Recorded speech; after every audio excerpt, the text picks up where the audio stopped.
Good afternoon, everyone. 5 o'clock straight up on the East Coast. It is indeed a Woosah Wednesday edition of On Q. As always, I'm your host, Rich Quinones. It's very easy to get social with us at Rich Q on IG, on TikTok, Rich Q on the mic, also on IG. Check out the YouTube channel at Rich Q on Q. Subscribe to it, like, comment, share. As I mentioned, we're all over various platforms because we like to stay very busy on a Woosah Wednesday for this, the 27th of October, 2025. Get in on the conversation.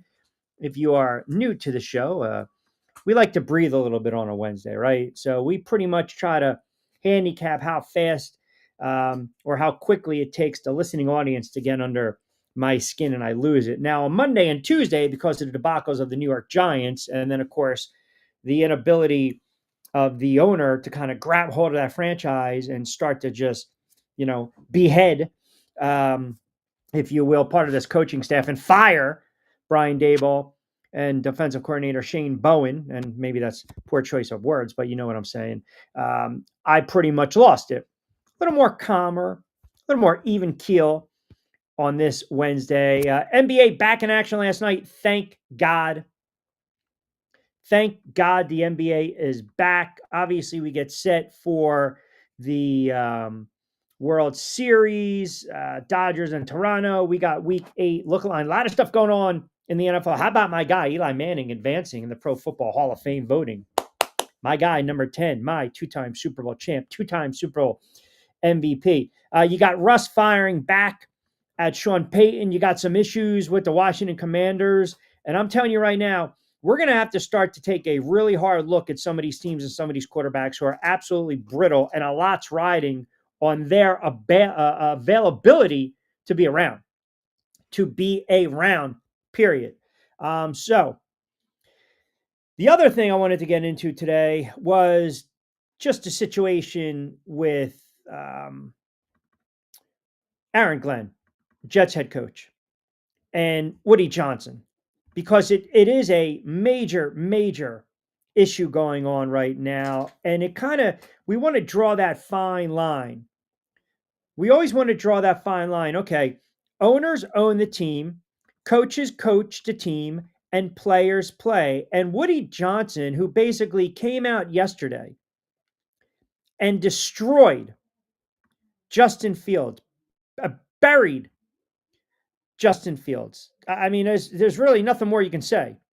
It just absolutely just really just. I mean, it's unfortunate that you have an owner come out and pretty much piss all over this kid, who you elected to sign and give money to, guaranteed money, by the way. So Aaron Glenn now with a little pushback with the media, and he pushing back, knows who's going to start for the Jets. Now, look, at this point, it doesn't matter, but it does matter. It does matter. Because when the owner comes out of a franchise and basically, watch all over the quarterback, the argument is made that the head coach hears that message, and two things are going to happen. The head coach is going to ignore those comments, i.e. the message, or the head coach is going to taptoe to the message, meaning you better start Taylor. And that's where Aaron Glenn has been backed into a corner, and it's not a good spot to be in. Now, what do? I mean, think about this. You have a job. You're at the office. Your boss tells you, hey, Tom, hey, Joe, hey, Bob, I'm going to be away tomorrow, right? So I expect you to do X, Y, and Z when you come in. That's what I want you to do. X, Y, and Z. But also so-and-so is going to supervise you. So you go in the next day, and the guy supervising you wants you to do the complete opposite of what your boss told you to do on Monday. Now, what are you going to do? If you're smart, you're going to listen to exactly what your boss told you to do on Monday, and you're going to do exactly what he asked and requested on Tuesday, and the supervisor be damned. Hey, sorry, Mr. Smith told me this is what I got to do, and this is what I'm going to do. So now you got a situation with a franchise that hasn't won a game. They're 0-7. I don't think they're going to get a win on the road against Cincinnati, who's laying 6.5. They've got no offense. And if I'm Justin Fields, I don't even want to play another snap with the New York Jets. But if I'm Aaron Glenn and you're sitting there saying, why already know my decision? Then say it now and stick to your guns. And it really should be Justin Fields, because you need to let the owner know, this is my team. You hired me to coach this team. And the other issue that I have ultimately with what Woody Johnson is doing or has done is now you've got a situation where you didn't want Aaron Rodgers back. You didn't want Aaron Rodgers. You decided, nah. And that's okay. Why? Because you also didn't want to pay him, but yet you gave Justin Fields the money that you gave him plus guaranteed dollars. I mean, the disparity in contracts this year is absolutely absurd. When Aaron Rodgers making $13 million a year, Justin Fields, you're like, okay, low risk to reward, but I gave you guaranteed money, Woody Johnson. So you're basically, you know what, on the quarterback that you elected to pay a 2-year, $40 million contract with $15 million signing bonus, $30 million guaranteed. And Aaron Rodgers is sitting there, and mind you, I don't care that they move on from Rodgers. They made $13 million this year. The disparity in quarterback contracts is ridiculous. Trevor Lawrence is making $55 million. He stinks this year. Tua is making $53 million. He stinks. Kyler Murray's making $46 million. He stinks. Deshaun Watson hasn't stepped on a field in how long? $46 million. Captain Kirk is making $45 million, and he's benched. Geno Smith is not a good quarterback, $37 million.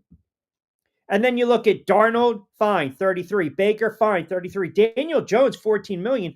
Bargain basement pricing. And Aaron Rodgers, 13 million. So if you're Aaron Glenn, you got to decide what the hell you're going to do here. You got to decide what you're going to do. Are you basically going to sit there and say, well, this is who I'm naming? I don't know. Aaron Glenn's going to play it this way. I'm not going to give a competitive advantage. Here we go. I'm not going to reveal whether it's going to be Justin Fields or Tyree Taylor. You better start Justin Fields. You better start Justin Fields, even though he struggled.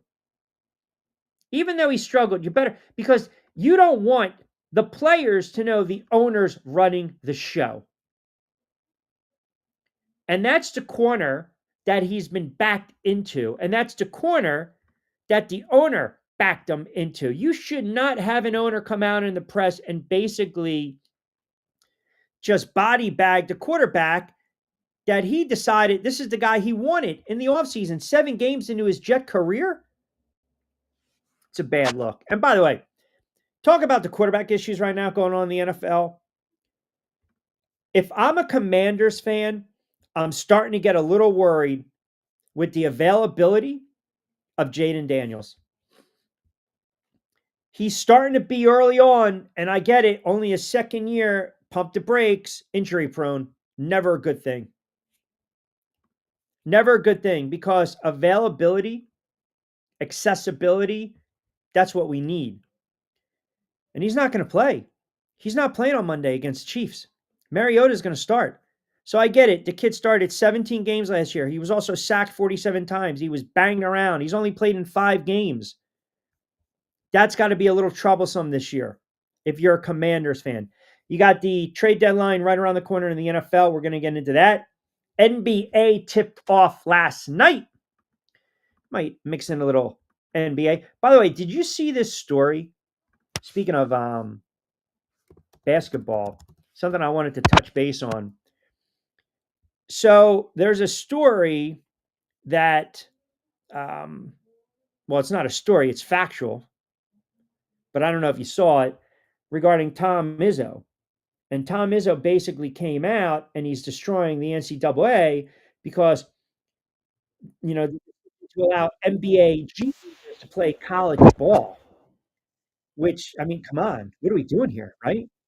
So you got this kid that commits to Santa Clara, and he played 2 parts in the G League, and then you got another player who spent 3 seasons in the G League while attending Louisville. So we'll get into that a little bit today. You got the World Series I mentioned. You got NBA tip-off. Loved it last night. You had the NBA theme. Here we go. You got a full slate. My Knicks are in action tonight against the Cavaliers. So I'll talk a little Eastern Conference, a little Western Conference, but I want to hear from you guys as well. NFL will start to sneak peek going on in week 8. All right, let's open it up. The man chimes in first. By the way, we are powered by our good friends over at Three Brooks Bourbon. Get ready with tea. Fresh roasted coffee, 20% off your first purchase. And of course, Play It Again Sports, 2 locations in South Jersey, Mount Laurel, and Deptford. How about this? Man coming on with breaking news from Virginia. What do we got here? An eighth grader is hitting the ball straight in the batting cages.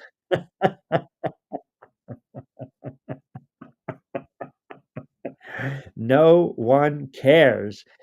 Mike chimes in. Appreciate that. First timer. Browns finally won a game. Your Browns finally won a game. Yes. Even though Sanders is still not getting any type of reps in practice, it's very bizarre what's going on in Cleveland. Very, very, very bizarre. Here you go. He 12 man or Heisman or Vince. Speaking of the Browns, what the F is Stefanski doing? A mini. He's not giving the backup quarterback any reps. Don't you have the backup ready to play in case of an injury? Does he want his job anymore? So he said something very. I knew you were going to be all on that one, Vince. He said something very interesting. Um, he was talking about the type of quarterback that Dylan Gabriel is. Okay, fine. But typically, yeah, your backup does have to get some reps just in case the starter, in this case, Dylan Gabriel, goes down with an injury. So this is what Stefanski said. Now, you can either buy this high, you can sell it low, you can call BS. I'm fine with it. Quote, with a young quarterback with Dylan starting, you want to make sure he gets a lot of reps. It's different when you have a veteran with Joe, who also noted that Sanders is still getting reps in a bunch of periods. So basically, he's saying, look, man, at the end of the day, Flacco's the veteran. We know what he's bringing to the table. The backups get a little reps, but because these kids are so young and one's a starter, he's got to get the ball. He's got to get the ball. Now, you can surmise that any way you want. Sanders split in the scout team reps with Gabriel, and I think the kid Bailey Zappi, and Stefanski went on the record and also said, look, a lot of other young players get reps in post-practice sessions. We're not privy to that. We can only go by what the coach says. They're 1-2 since this kid came over. They had to win against the Miami Dolphins. Wasn't even a competitive game. It was a good win for the Browns, even though the Miami Dolphins stink, because you had to get a win. This kid's not lighting it up. I mean, it's just not lighting it up. But I think his QBR is actually higher, and that's not saying much, than Cam Ward, because Cam Ward's is like last in the league. But point being, to Vince's point, I have no idea what Stefanski and the Browns are thinking going forward. I just don't know. And as I alluded to, I would have rather saw the Jets try to pull the trigger on Sanders, low risk, high reward. Get that kid out of Cleveland. Even the kid Dylan Gabriel, get him out of Cleveland. Period. I mean, quarterbacks go to Cleveland to die. Never a good thing. Never a good thing. If Tua struggles in the first half against the Falcons, then you think McDaniel will bench him. The backup is Wilson or Hughes. Wilson's actually delegated to third string. I don't think he's going to do it. I just don't know how all these reports are coming out that McDaniel is safe now. Like all these reports are coming out that Mike McDaniel is safe. How is that even possible? Like what? Why? Again, the head coach has to have belief in the quarterback, at least in the eyes of the press and the fans. So you have to come out and you got to play the game. You can say your quarterback's not performing well. It's a different era too with the social media. Years ago, Jimmy Johnson's calling out Trey, Switzer's calling out Trey, Parcells is calling out Sims. Gibbs is calling out whomever, Eisman, Williams. What it was a different time back then. Now you got to kind of play tap dance. Okay, fine. So McDaniel's going to put on that brave face. Yeah, the quarterback's got to play better. I got to coach better. He's going to give you the Andy Reid coach speak, which is just nauseating. It's nauseating. It really is. And the Dolphins are just so streaky under Mike McDaniel. There's no rhyme or reason to their offense. But we mentioned this yesterday with Lloyd Vance. Can you imagine if the Miami Dolphins decide we're gonna part ways with Tua after we gave him a monster contract based on what he did a couple years ago, and we're gonna go the Brock Osweiler route? "Okay, Vince, here you go. I'm gonna give you Tua. Hey, take 2 off my hands, and I'll give you draft picks." That's how bad they might wanna get rid of him. Now, if they do that, does that mean they're gonna get rid of the head coach? Is it possible these 2 just don't gel? And is it also possible, going back to what Brian Flores said a couple years ago, where everyone got on Brian Flores for calling out Tua, if you remember? Everyone got on Brian Flores. Everyone got on him. I can't believe he turned around and he's calling the quarterback soft. Remember that? Maybe there's something to be said to that. So your guess is as good as mine with McDaniel. Personally, I think he's out of a job when the season's done. Stefanski, I think he's out of a job.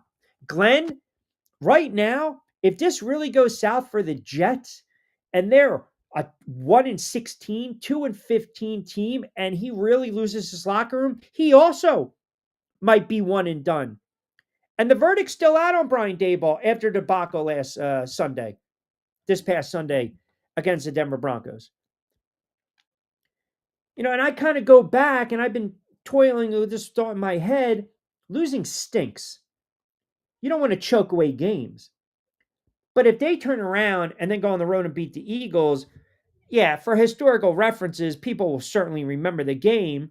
But if they win 6 or 7 games this year and Jackson Dart looks like he can be a franchise quarterback, even though it's a small sample size, we're going to forget about this. And Daboll's going to keep his job.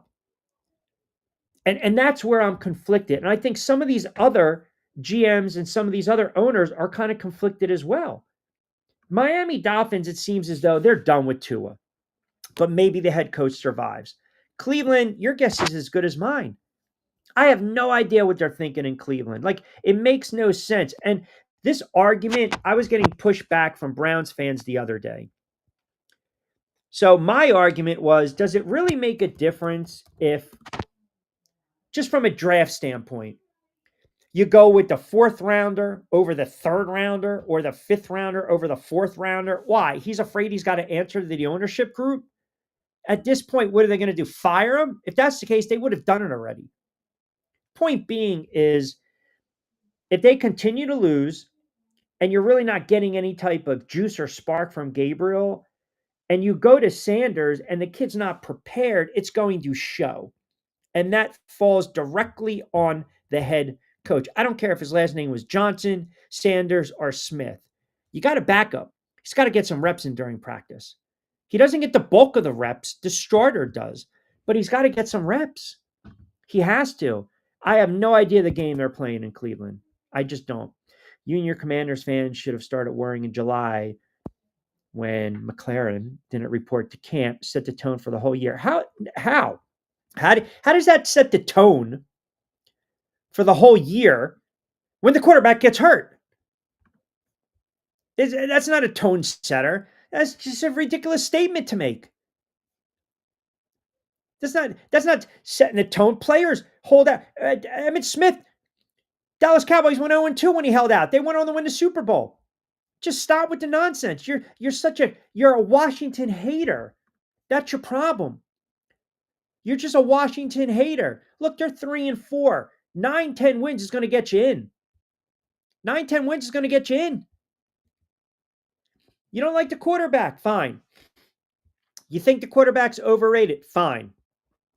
But that's just a ludicrous statement to make. Set the tone. Come on. Players sit out. Players want contracts. They want new contracts. A guy getting hurt, there's no correlation. It's just a goofy comment. Been a decade since the Jets had a winning record. It's crazy. The Jets are bad. Got to go back to Ryan Fitzmagic, to actually look at the Jets, say that was a formidable foe. And right now, think about this too. Miami stinks, but New England's on the rise. Look what New England's doing. So now all of a sudden it's like, all right, the Jets had to deal with Belichick and Brady for 20-something odd years. And oh, by the way, you think they're going to have a down year or 2 or 3. and they're going to rebuild. And just like that, they're one of the better teams in the AFC, and they're going to push the Buffalo Bills. New England is sneaky, sneaky good. Speaking of the NBA, what a crock of blank they sold us with MJ on NBC doing basketball. I mean, yeah, those spots that he's going to do with Tarico are going to be boring. They're not going to add anything, pardon me, to the broadcast. They're just not. I mean, okay, you haven't played basketball in years, and you're renting out a house in Long Island, and you decide to put a new, um, audio system in there, and then because you're renting the house and the guys were nice and you did a meet and greet, hey, let's shoot a free throw. Most nervous I've ever been in my life. Sure, not a game 6 against Utah. Okay, fine. Yeah, I'm not buying it. I thought that, if I'm going to have Michael Jordan, and we can say the GOAT, the greatest of all time, if I'm going to have Jordan as a special contributor, um, I want the camera on him a lot. I want him talking, and I just want to sit back and I want to listen. Like where I think Jordan would be perfect is kind of like what they do with the Manning cast. Can you imagine Michael Jordan watching the games live and just critiquing today's player or giving his analysis of the game? I mean, just spitting out, comparing his era to this era, what he thinks of load management, what he thinks of some of the salaries, what he thinks of some of these guys. I mean, it's opening night. We're already hearing about potential load management. The Knicks are talking about Towns not being able to play, and now all of a sudden he's going to play. I mean, this is crazy. So if I have Michael Jordan, I have a camera in front of Michael Jordan, I want to utilize him a different way. And I'll say this too. So I told you guys this. We've talked about this. When you talk of the pregame shows, right? The pregame show. So NBA goes back to NBC, and little nostalgia, right? I liked it. I do like. I think the new kind of NBA Showtime show. I noticed some people it underwhelmed, but it's very hard.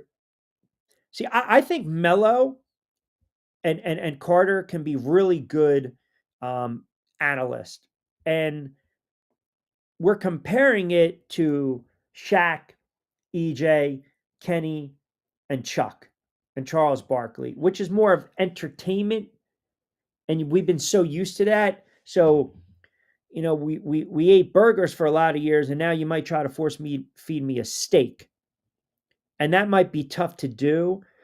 So again, I think, and the other thing is, you're waiting 20 something odd years and you have audio issues. That's a bad luck. Now they can't control that, right? But again, it's like, all right, here we go, right? I mean, it's just, I'm going to give it some time. But I'm glad the NBA's back, period. Surprise Sanders isn't getting any reps. It's Stefanski. It's the organization. I thought NBA talk was banned until May. No, I'll tell you what, though, your comments might be banned, right? Your comments might be banned because I got to be honest, you really haven't brought much to the table of late de facto. You brought it up. Apologies all around. I should know better. What are you talking about? Is anyone going to tune in to the World Series? I am out on it. That's what I'm saying. Read the room. Yeah. You know why you should watch the World Series? Oh, and by the way, this shows you the youngins have no idea about the history of the game. Somebody posted on social media that was the biggest home run in Toronto Blue Jays history. Yeah, you know what? Joe Carter says, hold on a second, hold my beer. I want to watch because, Ohtani to me is just a freak of nature. It's just a freak of nature. And that starts Friday, by the way. So right now, the Dodgers are a heavy favorite. But no, I want to see Ohtani, man. I mean, yeah, why not? I don't want the Blue Jays to win because they beat the Yankees. So I don't have a problem sitting there and a little investment in the Dodgers, right?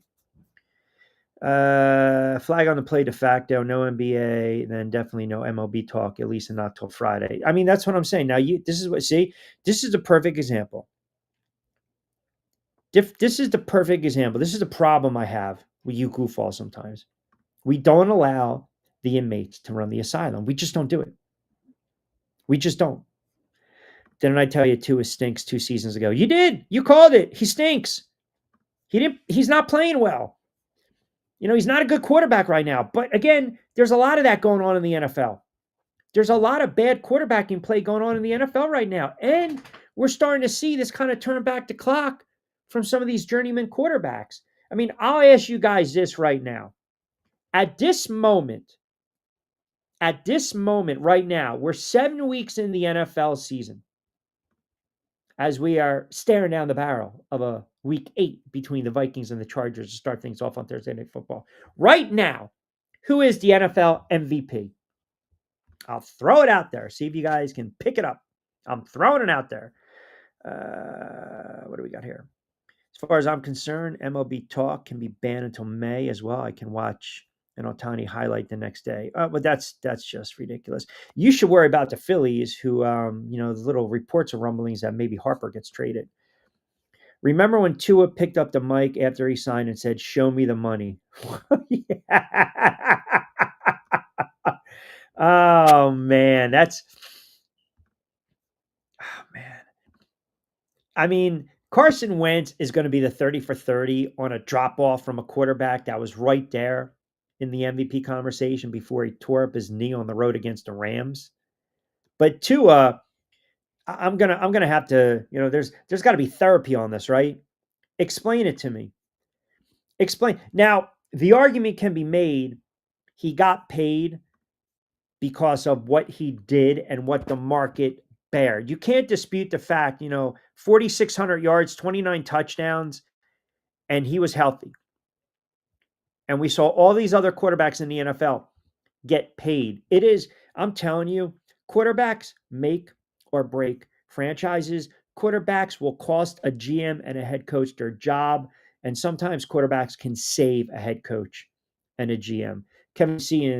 Jackson chimes in. Q, did you see that? Burns basically said, you know what? Hey, man, we're good to go.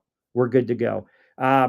Listen, you can buy in all you want, but that collapse was an epic collapse. And I don't know how they're going to respond Sunday, 1 o'clock on the road against the Philadelphia Eagles. I just don't know. I really don't know. Optics are everything, right? Perception is everything in life. So when you got a video and you're walking through the tunnel and you're screaming, F, F, F, dropping 8 men back, the impression is you're pretty unhappy with the scheme and the play calling. And that's okay. You're playing like an all pro. It's an emotional game. It's raw. That was a horrible loss. Giants are 2-5 right now. You're last in the NFC East. You think you got some players to build upon. So the question is, if it really goes south and the season, see, if you go back to some of these monumental bad losses that have occurred, and I can only give you the example of the Giants. And I highlighted a ton of them because there have been some epic collapses. Epic. A lot of years, it depends on the makeup of the team. Like 2006, they were 8-8. They went on the road in the playoffs in the wild card game. They were down 10 in the fourth, came back, forced overtime against the Eagles, and Akers hit the long field goal. But people don't remember that season. They started off 6-2, and they dropped 4 straight. They got blown out by the Bears. They no-showed on the road against Jacksonville. And then, if you remember, they were leading Tennessee 21-0, and the Titans scored 24 points in the fourth quarter. That was the game where Matthias Kiwanuka couldn't wrap up Vince Young, and Coughlin went off. Now, they lost the next week to Dallas. They salvaged the season by winning 2 out of 4. Point is, they were able to make the playoffs. Different time, different team, different animal. Now, you go to the 2010 Giants, and you equate that debacle to the game I refuse to watch, the Deshaun Jackson touchdown return. And again, you have to put it in perspective. That team was 9-5. They had won 3 straight. They didn't even no show the next week against Green Bay. And then they beat Washington to get to 10 wins, but they missed out on the playoffs. So, how do you respond? Everything is about how you respond. That was a horrible, horrible loss. Case in point, last season, what happened? What happened last season between Washington and the Chicago Bears? The Chicago Bears blew a game they had no business blowing. Washington basically gets the Hail Mary because the DB's dicking around the last play of the game, and Jaden Daniels is a star. And if you recall, I came on the air and I said, I don't think the Chicago Bears are going to win another game the rest of the way.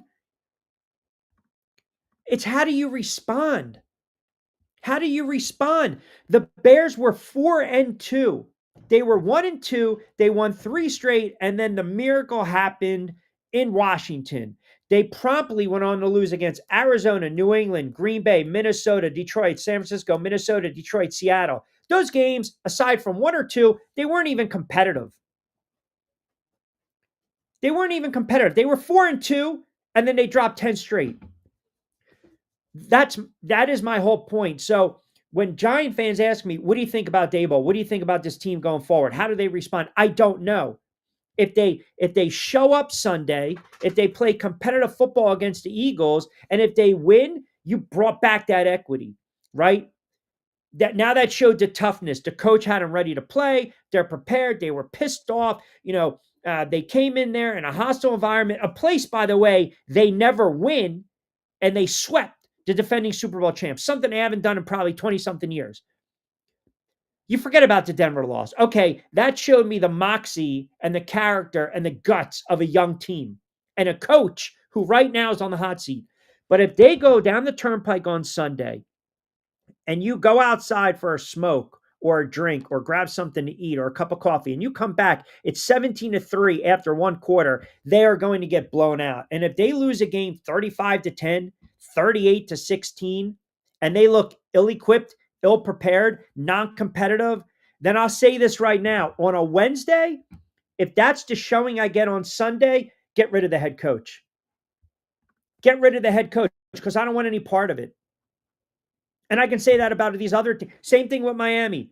You got to respond eventually. Got to win a freaking game. Same thing with the Jets and Aaron Glenn. There's a difference between losing,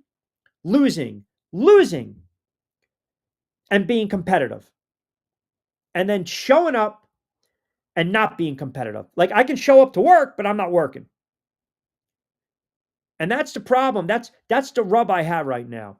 The game they're playing in Cleveland is tell everyone he's not ready. Didn't prepare him, and when he looks bad, they can do all the look. I told you he wasn't only competent only consistent message. It is you're talking about Sanders in Cleveland. It is a fair point you bring up. It's a bad spot for any of these quarterbacks. It really is. It is a bad spot for any of these quarterbacks. You don't want to be in that spot. You want to go somewhere where you can learn. They can look and you say, hey, we can win with this guy. We can build around this guy. This is a good spot for this guy. And I don't see it with some of these teams. Daniels wasn't looking good before he got injured. No one's talking about how Adam Peters fumbled the bag, making the defense older, slower, not playing. Your star wide receiver, not suiting up, not shoring up the running back position. I think Washington, yeah, they're a little old in some parts, and sure, they definitely arrived early, but let's not write them off. Let's not write off Washington just yet. Man, folks, it's a long season. It's a long season. Let's not write these guys off just yet. It's so easy. I did it with Kansas City, and look, foolish. I did it with Kansas City. Foolish. Lakers looked terrible last night. Golden State's going to have a really good team. Golden State, they're going to be a tough nut to beat coming out of the Western Conference. Debo held out in 2022, and the Niners went 13-4. Only lost to Philly because they lost Purdy first series. Read the room de facto. There you go. That might be the basically. Let me put you in the place, right? Kind of comment that we're looking for on a Woosah Wednesday. And remember, too, if you go back to that game, correct me if I'm wrong, madman. If you go back to that game, that was a missed. What was it? The call early in that game, was it the drop pass or the pass interference, whatever the hell it was? And then what they had to do, running back by committee in that game, right? Who was throwing the ball? They had a bunch of quarterbacks, running backs throwing the ball, right? Was CMC throwing the ball? He was an emergency quarterback. They had to run the Wildcat. Yeah, that is definitely read the room. Seriously. Uh, Jordan is kind of a jerk. He's not media savvy enough to be on live TV. Jordan's opinions would be interesting, though. Who cares if he's a jerk? I mean, half the people on TV are jerks. Did you watch the news? Everyone's got their own opinion. They got their own narrative. They're pushing whatever they want to. Get Jordan in the booth. Get Jordan in a studio where he can basically turn around and do live analysis. And I'll do you one better. Have social media engagement. Have the fans start asking him questions. Which, again, you want to get raw. Now you're going to get raw and unfiltered. That's the way to do it. I have a bold prediction on my Browns will defeat the Patriots this week. And it did feel weird without Kenny, Chuck, Shaq. But go Sixers, beat the Celtics. Sixers are going to be horrible. I'm going to enjoy watching the Sixers' demise and a little friggin' front-running crybaby Embiid, period. What's he going to last? What? 13 games? 14 games? Maybe 15 games? The new inside the NBA is tonight at 6, just so you want to know. The Browns beat the Pats. Scott, that is a very bold prediction. On the road, mind you. On the road. So you want this kid to go on the road against a Patriot team that's won 4 straight. Only loss was to the Steelers, and they're feeling themselves a little bit. Okay. Hey, listen, I can appreciate the confidence you have in your squad, right? Oh, look at this. So we're no NBA ban, and then Scotty Boy comes with a little puck talk, right? Devils 5-game winning streak, great start to the season. There you go. How about this? We can't do MLB. You can't certainly talk the World Series. It's going to rub people the wrong way. I can't talk NBA. That just tipped off. But John loves NBA. Sarge loves NBA. Mike loves NBA. Tom in Summers Point loves talking little Sixers. Scotty Boy comes with a little puck talk on a Woosah Wednesday. How about that? Gotta say Baker today. But if the Cowgirls can win games, you got to put that. Okay, here we go. So we got one vote. You got Baker Mayfield right now, the front runner for MVP, where according to de facto said he played himself out of the conversation. Stafford should get some looks. Stafford has played absolutely lights out. I did not think the Rams were going to be as good as they are. They are a very good team. And, I started now they could have beaten the Eagles, right? They beat the upstart Colts. Tough loss against the 49ers. You blame it on McVay. You pile drive the Ravens, and then you beat a bad Jacksonville team. All right, we'll get back to your comments as well. 34 past 5 o'clock hour. Keep it locked in. A lot of comments coming in. Floor is open on a Woosah Wednesday edition of On Cue, powered by your good friends over at Three Brooks Bourbon. Get ready with tea, fresh roasted coffee, Play It Again Sports, and of course, Jersey Shore Breaks. Quickie timeout. We'll come back on the other side.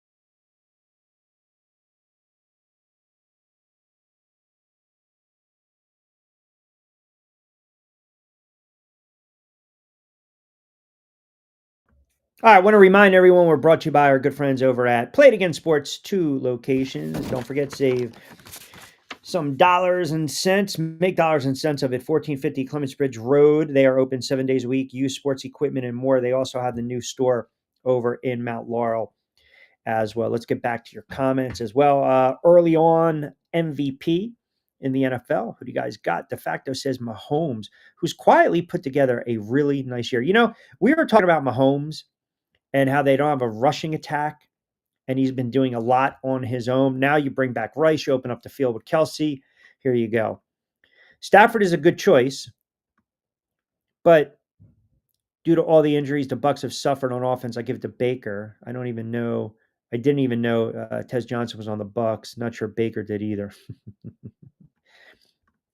In a month when Q has to uncork the Chiefs, Mahomes will be in the mix. Oh, uncook. That might be a very, that's a, it might go down as a pretty bad call on my end. Cooking them already.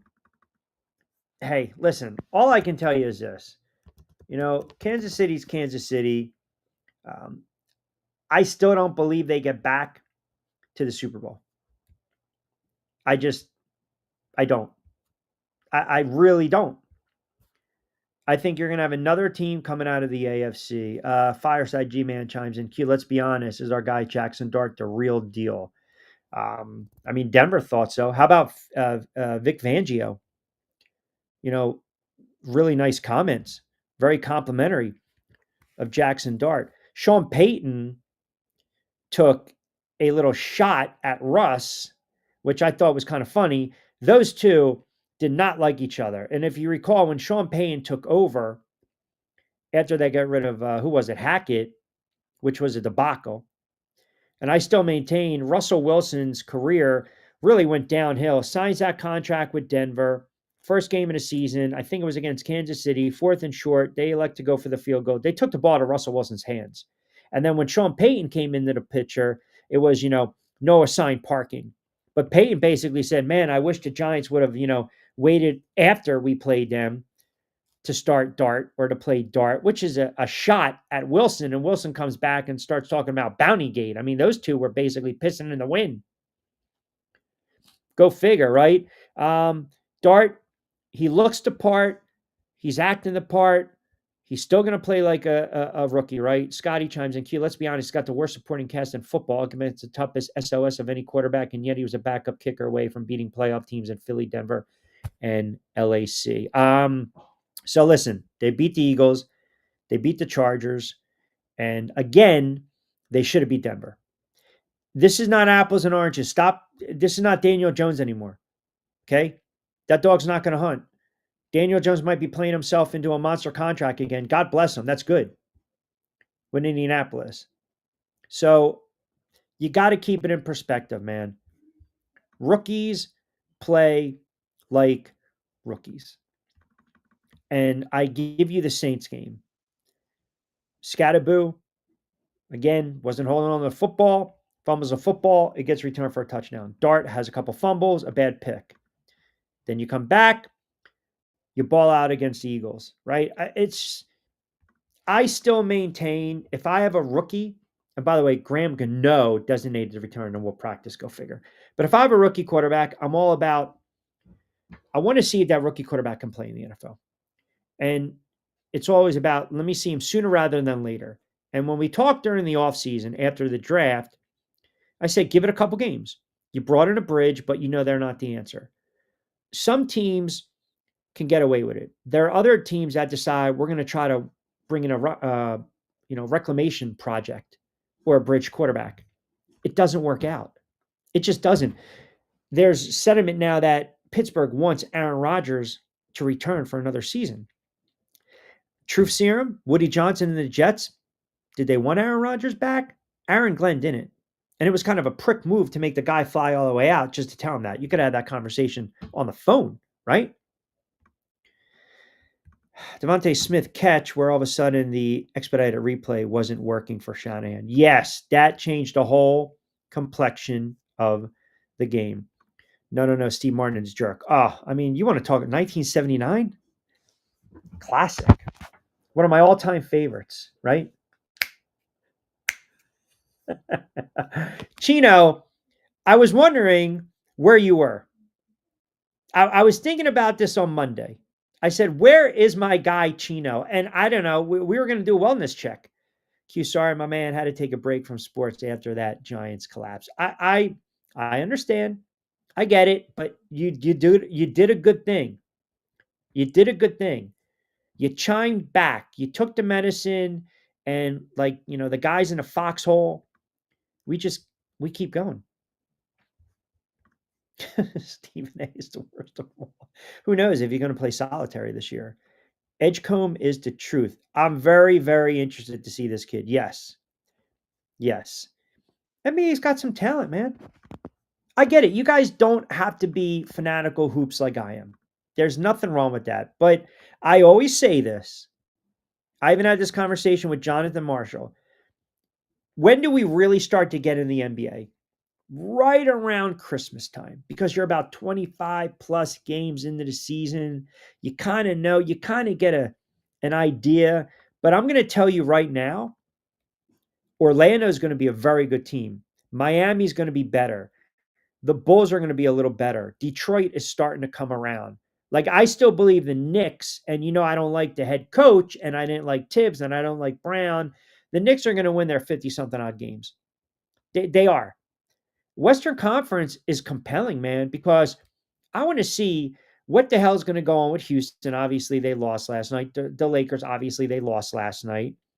Golden State, healthy Curry, surrounding cast, OKC, defending NBA champs. The Pelicans, Dallas, Denver, won it a couple of years ago. The Clippers, are they finally going to make some noise? So I get it. It's almost like in the NBA, you have 3, 4, 5 games and you're 1-4. Okay, no panic. It's different in the NFL. You only have 17 weeks, 1-4. That can be a death sentence. NBA, it's a longer season. Same thing with baseball. So I get it. I'm okay with that. Devon A. Smith catch was a football play. He harried the O up to call play to avoid replay. Now, 49ers got screwed. Just stop. Stephen A is a clown. He needs to shut the hell up. He keeps whining because LeBron doesn't like him. Poor Stephen isn't Bron's favored, and the McAfee hate is disgusting. So let me just say this. I think if you're all over the place, like all over the TV, it does become a little too much, right? It does become like, okay, we're going to stick them NBA coverage, NFL coverage, World Series, boxing.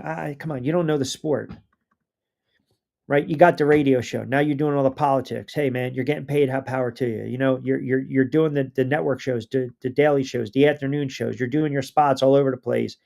I get it, but I want difference of opinion. I want different viewpoints. I was enjoying years ago, like when McAfee started. I enjoyed it, but now I think a lot of these shows become, it's almost like caricatures. It really is. Even like, for instance, so I don't know if you follow on uh, X, like Pablo Torre, ESPN. Now he does the pod, Pablo Torre finds out. He does a lot of investigating and reporting. And he was just digging and digging and digging through the trenches with Belichick and UNC and his girlfriend and all this stuff. I get that that's investigating and reporting, and I can appreciate doing your due diligence. But I felt as though we kind of banged the drum, and that story, like, we know it's a mess. We know it's nonsense. We know that Belichick looks like a clown, right? We know that his girlfriend, the young girl, is always going to be there. She's always going to sprout out and blah, blah, blah. It almost became like too much obsessive. So to Vince's point, Stephen A. Smith comes out and says, he doesn't like LeBron James. You think LeBron James really gives a shit about Stephen A. Smith or what Stephen A. Smith thinks? Or because, he thinks it was staged when LeBron kind of bypassed him? I mean, here's a cat that walks in the room and thinks, or a stadium that thinks all eyes are on him. They're not. So you become bigger than who you really are, right? Because now you're trying to match the ego with the persona, and it's a bad look. And as we talked about, and you guys know, sure, We have opinions. You know, do we get loud? Do I get loud? Sure. Do I fly off the handle? Yeah. But just because you're the loudest doesn't necessarily mean you're correct and you're right. And a lot of it has to do with social media now. A lot of it has to do with social media. Now, everyone flips on the laptop, the mic. Here we go. Look at me, look at me, look at me, look at me. Got to have an opinion. Got to have the hot take. You got to have, say, something that's so contrarian. You got to go the opposite direction. It's not for everyone, right? Doesn't matter how much you hurry de facto. That's why they introduce expedited replay. Wow. Madman right now on de facto. Since we're talking basketball, East is wide open. Call my shot early. Atlanta Hawks make Eastern Conference Final against the Knicks. Ooh. You going a little Hawkies this year?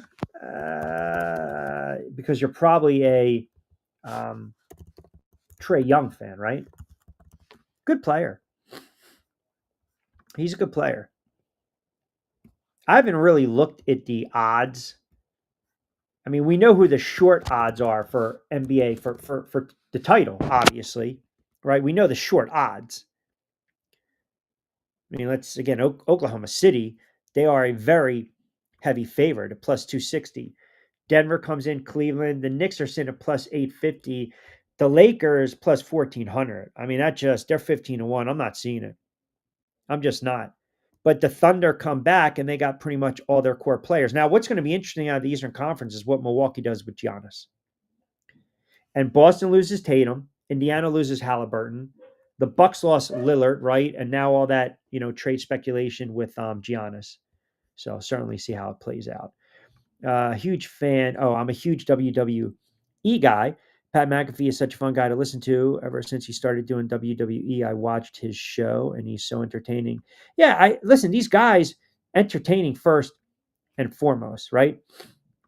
First and foremost, and he's made a niche.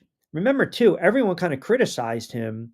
Retired. Oh, what do you want to write? You want a sports write? And then it just took a life its own, and then you realize the guy's got a little personality, and he's good in front of the camera, and he's engaging.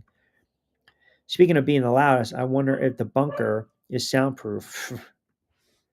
I mean, listen, um, the bunker, it's Wednesday, and your guess is as good as mine. I suspect the bunker will come out if the Giants somehow go on the road and win. The bunker will be very quiet for another couple weeks. Smart and Mike chimes in. Q, loving the show and the Giant and the NFL talk. Imagine if the Giants beat the Broncos. How much respect would they have right now? Would Daboll be off the hot seat? Yeah, he probably would be. I said it tongue in cheek that he probably saved his job with the win against the Eagles. But then again, all that equity you build up, you lose it in a second. It's like trust. It's like being in a relationship, right? You're whining, you're dining, you're building trust. You're going out, you meet the folks, right? You're having a good time. You go to a couple weddings, a couple little parties, little holidays, and all of a sudden you fall asleep early because you had too much eggnog or what the hell is it called? The tryptophan from the turkey, right? And you're passing out. What did she do? She checks the phone. And there it is. There it is. There it lies. Text messages to another. And all trust is lost. So all the equity you build up because you decide to just dick around and you don't know what you have in front of you. It's all lost. That's how I look at some of these coaches in the NFL. You can have some great wins. And that win against Philadelphia Eagles was a great win because they never beat the Philadelphia Eagles. But then you have a loss of historic, epic proportions. And you still don't get rid of the defensive coordinator. And you don't learn your lesson. I mean, that's all trust is lost. Last conversation he had with Mark Cuban, fascinating. Cuban was basically telling Pablo that rich people just sign checks and don't really ask questions because they trust their team. I did catch that interview. They went back and forth on social media, right? Yeah, absolutely. Pat is a guy I'd get a beer with and talk sports. Yeah, I mean, he's just a down to earth kind of guy, right? Let me see. Or the what? Oh, Coquito. Yes. Imagine having coquito and then having a little flan, because again, the flan has all that sugar, like Cuban flan, Cubano flan. So you have a little coquito, right? You mix it up, you know, a little bit of the rum, little cocktail. Here we go. Um, you got the Puerto Rican rum, and similar to eggnog, right? Because remember now, coquito means what? Little coconut. So there you go. And then you add the flan. So now you got the liquor, you got the alcohol, you got the flan, the sugar rush, and that's all she wrote, man. You're done. You are done. Now my uncle makes homemade flan, and it's where the syrup just absolutely is just dripping, right? And you sit there, you freeze it, and you flip it, and then boom, delicious, absolutely delicious. Ah, delicious. But again, you got to remember, you have a little coquito, you have a little rum, you have a little tequila, you have a little sambuca, and then ahora de dormir, and then it's time for sleep, and then you're done. You're done. You're done. I'm not the one with a history of technical difficulty. Whoa, whoa, whoa, whoa, whoa! What is this? What is this? I mean, it's a Wusa Wednesday. It's already 5:51. I mean, I feel like, is it possible de facto skin cracked on a Wusa Wednesday? I mean, that's a shot. Ah, face it, Q. You want me on that wall. You need me on that wall. The bunker will show up. Show up winner. Really? Just now you're embarrassing yourself, man. It's utterly ridiculous. It's utterly ridiculous. The bunker reminds me of? Remember that scene? Well, it just shows you the mentality of the bunker. And for those that don't know, for the new listeners of On Q, de facto is the leader of the Bunker Boys. The Bunker Boys are this group, and we got to call it the way we see it. I think Vince, Madman, Joey B, Angel will chime in. I know he's not available, but he would. It's a group of just rats. That's it. Like Eagles fans that just decide every once in a while they're going to come and collect the crumbs. And they basically, what they do is they live off other teams and fan bases' misery. That's exactly what they do. That is exactly what they do. They feed off other fan bases' misery. They don't even, at the end of the day, they don't, I don't even think they care really about their fans. I don't think they really care about their teams. I think they get pleasure feasting off the misery of others. Like they suck the life out of you. You ever been around that person that just suck the life out of you, like a Debbie Downer, the whoop, whoop, whoop. And the Bunker Boys, they do that. They wait for other teams to have debacles. They wait for other teams. They are so concerned with other teams, you would actually question if they're really legit fans of their respective teams. And in this case, Phillies, Flyers, Sixers, and the Eagles. It is a well-traveled group. It's a band, right?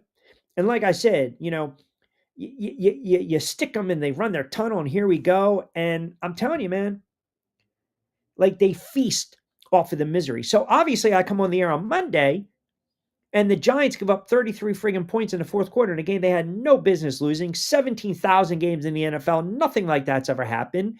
And what happens? The B-Boys, de facto, the leader of the brigade, decides to come out and basically tap dance on my grave. Now, here's the problem with that. I was never congratulated when the Giants beat the Eagles, and that's the rub. That's where we talk about etiquette on the air. We talk about it on the Man Up. We talk about it on the Wednesday. We talk about it on the Woos on Wednesday, the What the Frig Friday.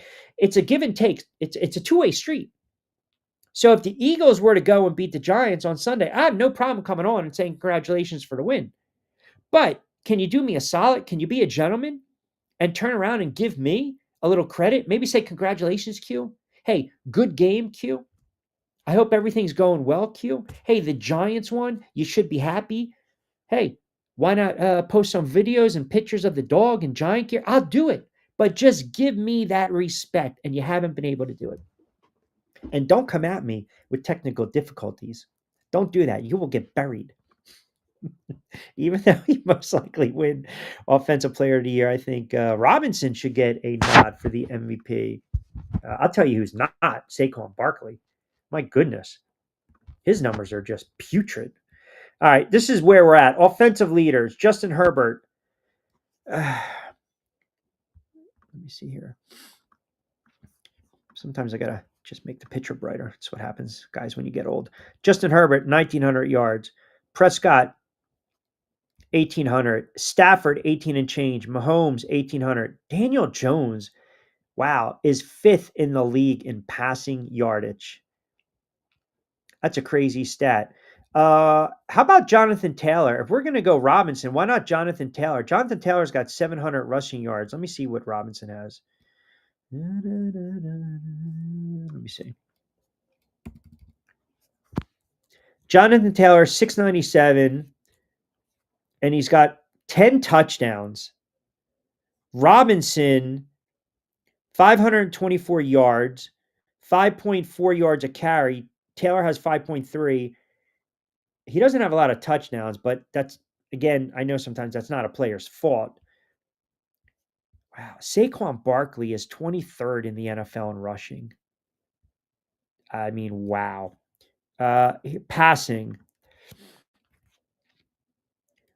So there are 1, 2, 3, 4, 5, 6, 7, 8, 9, 10, 11, 12, 13, 14, 15, 16, 17 quarterbacks in the NFL with 10 or more passing touchdowns. There's 1, 2, 3, 4, 5, 14 or more.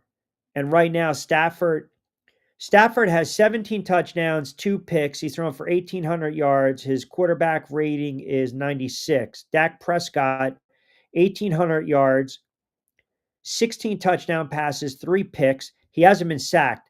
The offensive line is doing a great job for Dak Prescott this year. He's only been sacked a handful of times. Quarterback rating 81. Justin Herbert, close to 2,000 yards passing, 13 touchdowns, 6 picks.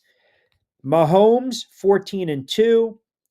Daniel Jones, 10 touchdown passes, 3 picks, quarterback rating 91, and he's thrown for 1,700 yards. It's really remarkable.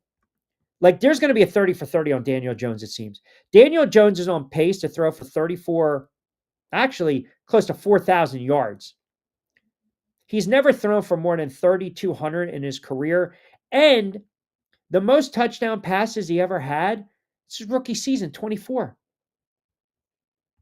I'm telling you, unbelievable. Rest his soul, Riff would be very disappointed in the bunker's recent actions. Yeah. Yeah. Yeah. Because that's not what we do. Right? Let's be honest. That's not what we do.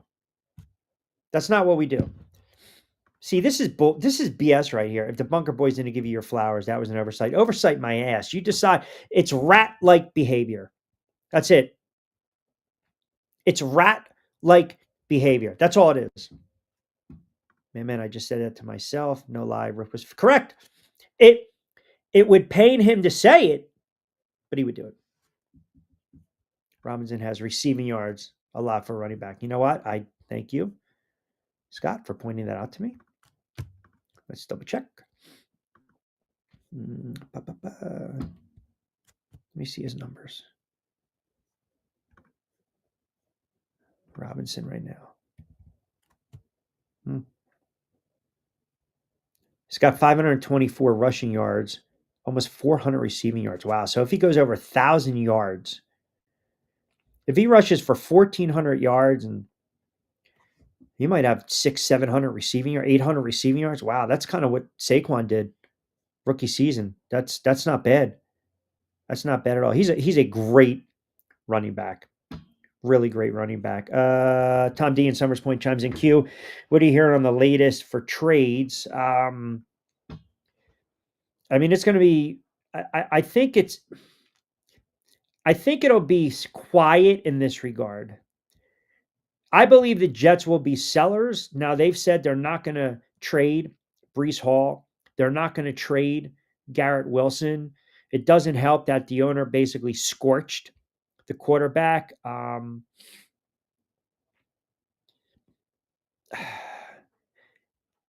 the Jets to me, if you let Fields, if you use him more as a runner, obviously tough to do against a team like Denver.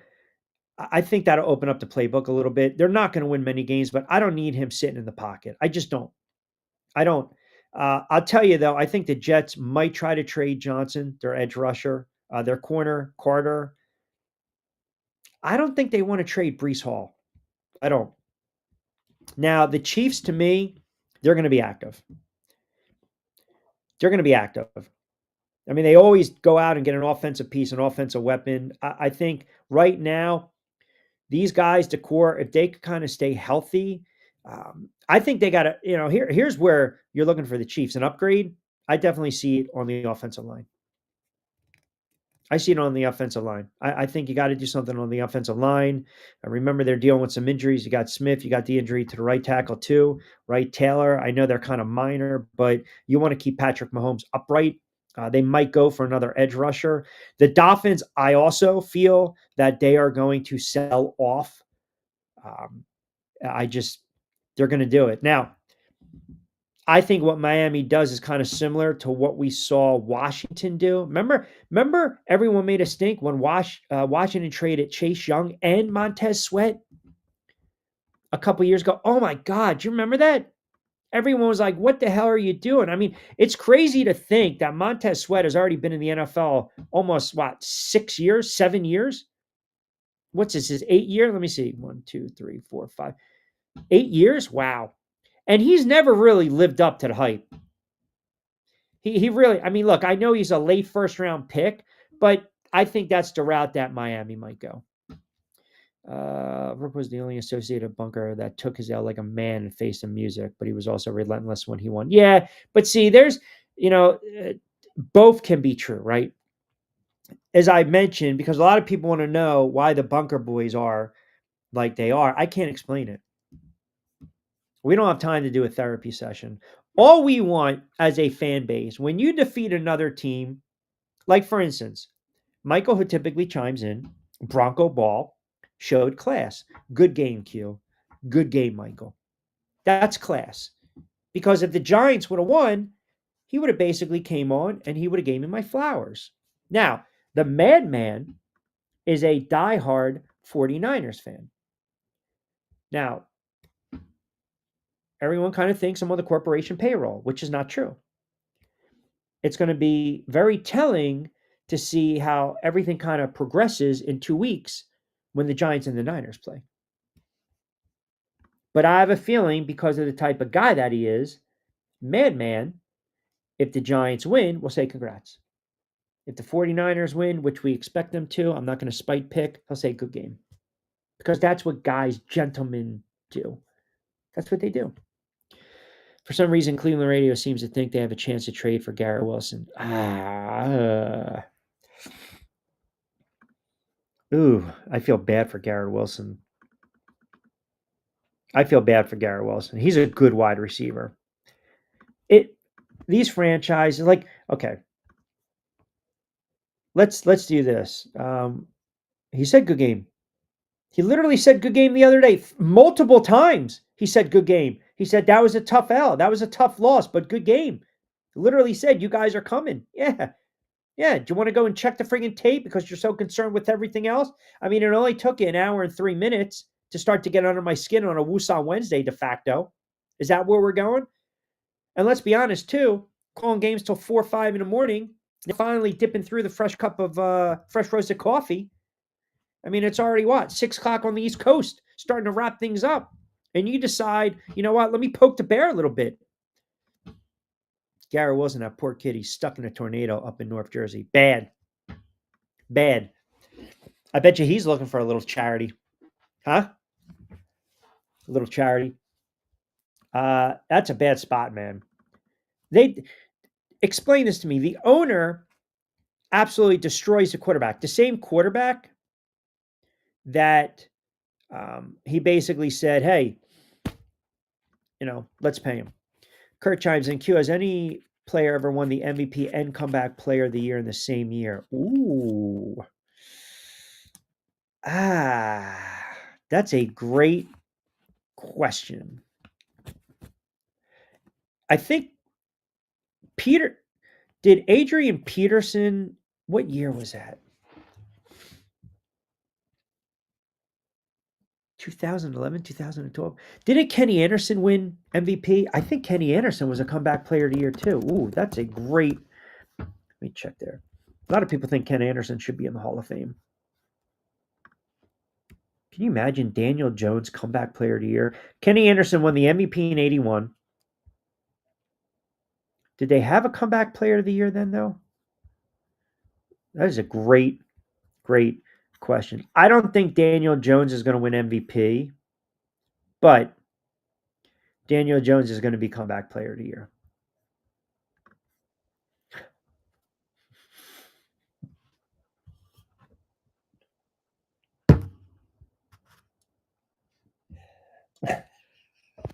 I can't.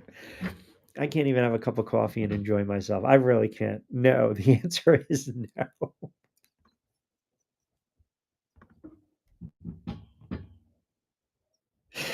Uh, Danny chimes in. Q, do you really believe that Glenn backed himself in a corner, or more or less it's the owner and his big mouth? I think Aaron Glenn backed himself in a corner. I think Aaron Glenn backed himself in a corner. He's got to come out, just name the starter. You're not going to win the game. It doesn't. It doesn't matter, right? You're not gonna win the game.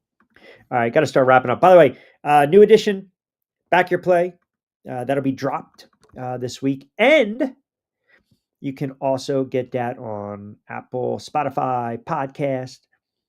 You can get that on what's that? Amazon Music. Where the hell else can you get that? They always like to say, "Hey, wherever you get your podcast, you can get it on Spotify, Apple, Amazon Podcast Index, Podcast Addict. The audio version of On Cue also there. Subscribe. Check out the YouTube channel. We have hoops tomorrow. Da-da-da-da. Big show on Friday. We're going to try to track down James Hasty, as I mentioned. I got to try to get my guy Brandon Jacobs on because he's all about moral victories. I can't have that. John Bueller is going to join us. Lloyd Vance is going to join us.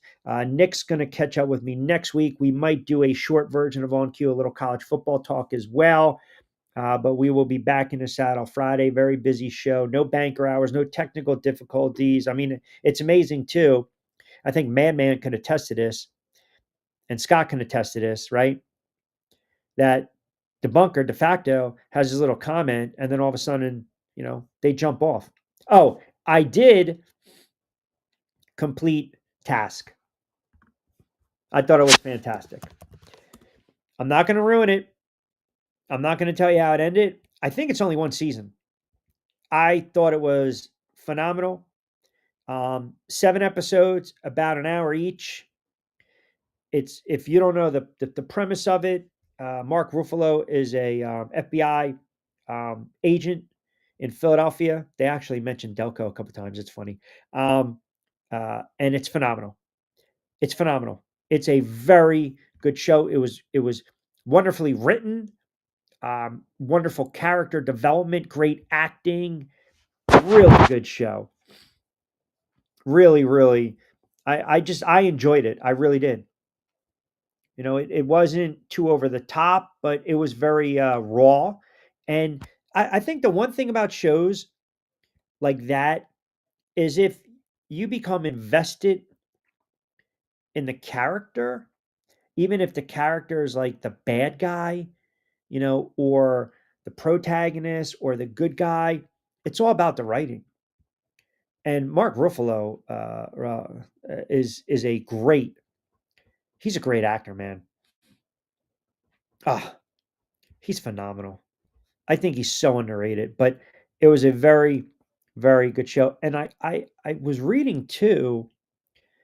Um, the other main actor went to Rutgers. How about that? A little Jersey connection. Is his character named Frank Rizzo? No, it's not. A Crumbum. No, no, there's no Frank Rizzo. Coward Crumbum.